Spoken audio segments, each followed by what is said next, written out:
अच्छा, अब हम जाते हैं डिफरेंशियल एम्पलीफायर की तरफ step by step.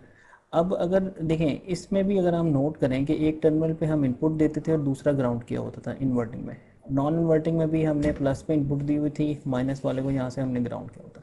What if you have two voltages, कि आपके पास दो वोल्टेज है, यहाँ भी वोल्टेज है आपके पास और यहाँ भी वोल्टेज है आपके पास, तब आप क्या करेंगे? ठीक है, तो अब जैसे ये एग्जांपल है, ठीक है, यहाँ भी क्या है, देखिए यहाँ आपने वोल्टेज लगा दिया V1 और यहाँ पे आपने वोल्टेज लगा दिया V2।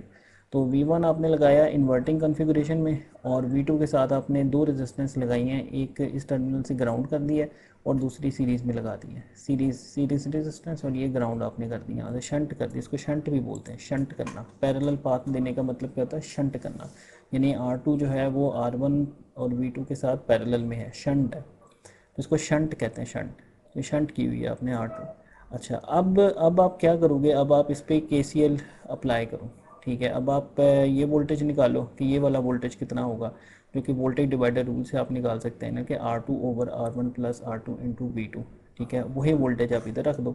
ठीक है, तो ये यहाँ पे आपका V2 की फॉर्म में एक्सप्रेशन आ जाएगा। अब जितना करंट V आउट से इधर जा रहा है उतना करंट यहाँ से यहाँ जा रहा है, उन इक्वेशंस को आपस में इक्वेट करो तो आपके पास एक रिलेशनशिप बन जाएगा कॉम्प्लेक्स सारा। ठीक है, यानी पहले आप ये वोल्टेज निकालो, ये वोल्टेज क्या है? वोल्टेज डिवाइडर रूल के तहत निकलेगा। तो जो वोल्टेज ये होगा Vx कह लें इसको आप, वही वोल्टेज यहाँ पे होगा। तो ये वाला करंट आप निकालें Vx minus V out over R2, और फिर Vx minus V1 over R1 करके ये वाला करंट निकालें। ठीक है, और इन दोनों को क्या करें? इक्वेट रखते हैं, इक्वेट करते हैं, इक्वल करते हैं, तो आपके पास एक्सप्रेशन आ जाएगा। अच्छा, अब इसमें देखें आगे, इसको वो बाकायदा ड्राइव कर रहा है। ठीक है, आई क्या है? V1 minus Vx over R1, V1 minus ये वाला करंट, इसको चलें इसकी डेरिवेशन देखते हैं ये कैसे कर रहा है। V1 minus Vx over R1, और दूसरा आई क्या होगा? Vx minus V out over R2। ठीक है, इन दोनों को उसने इक्वल रखा।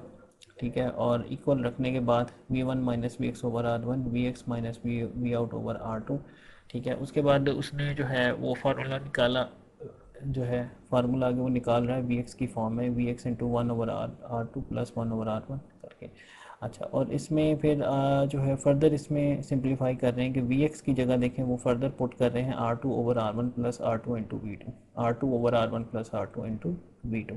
ठीक है, फिर इसको फर्दर सिंप्लीफाई करें, काफ़ी ये कॉम्प्लेक्स फार्मूला बन रहा है। तो इसमें अगेन इसमें थोड़ा सा सिंप्लीफिकेशन उसने की हुई है। इसने क्या किया हुआ है कि ये दोनों रेजिस्टेंसेस इक्वल कर दिए। ये हम पहले भी देख चुके हैं इससे पिछले लेक्चर में कि इसका जो फार्मूला है कॉम्प्लेक्स होता है, लेकिन हम उसको सिंप्लीफाई इस तरह से करते हैं कि इन दोनों रेजिस्टेंस को हम इक्वल रख लेते हैं और ये जो फीडबैक वाली और ये शंट वाली रेजिस्टेंस है इनको इक्वल रख लेते हैं। फिर हमारा फार्मूला सिंप्लीफाई होकर ये चीज़ बन जाती है R two over R one into V two minus V one, positive वाला माइनस नेगेटिव वाला। पॉजिटिव वाला कौन सा है आपका? V two minus V one. तो यहाँ से आपका वी आउट आ गया R two over R one into V two minus V one. तो ये एक बड़ा इंपॉर्टेंट डेरिवेशन है, आपको डिफरेंशियल एम्पलीफायर की आनी चाहिए कि एक डिफरेंशियल एम्पलीफायर है उसको आपने जो है वो कैसे उसका जो ये रिलेशन है निकालना है। तो बेसिकली सिंपल है, आप किरचॉफ करंट लॉ ही लगा रहे हैं इसमें। बेसिकली एक वोल्टेज डिवाइडर लगाया है, बाकी किरचॉफ करंट लॉ लगाया आपने, यानी sum of all the currents entering a node equal to 0, algebraic sum of all currents entering a node equal to 0, algebraic sum of all the currents leaving a node equal to 0, या current entering a node equal to current leaving the node. तो ये simple KCL है, Kirchhoff current law, जो कि आपको आना चाहिए।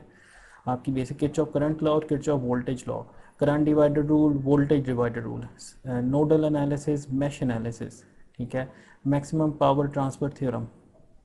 ठीक है, कॉम्प्लेक्स नंबर्स, ये मस्ट चीज़ें हैं, आपको आनी चाहिए, हर सूरत में ये आपको आनी चाहिए। ठीक है, for an electrical engineer these are compulsory to, कि आपको ये आए, ताकि ये जो इस तरह के आसान आसान से एनालिसिस हैं, ठीक है, ये आप फटाफट कर लें।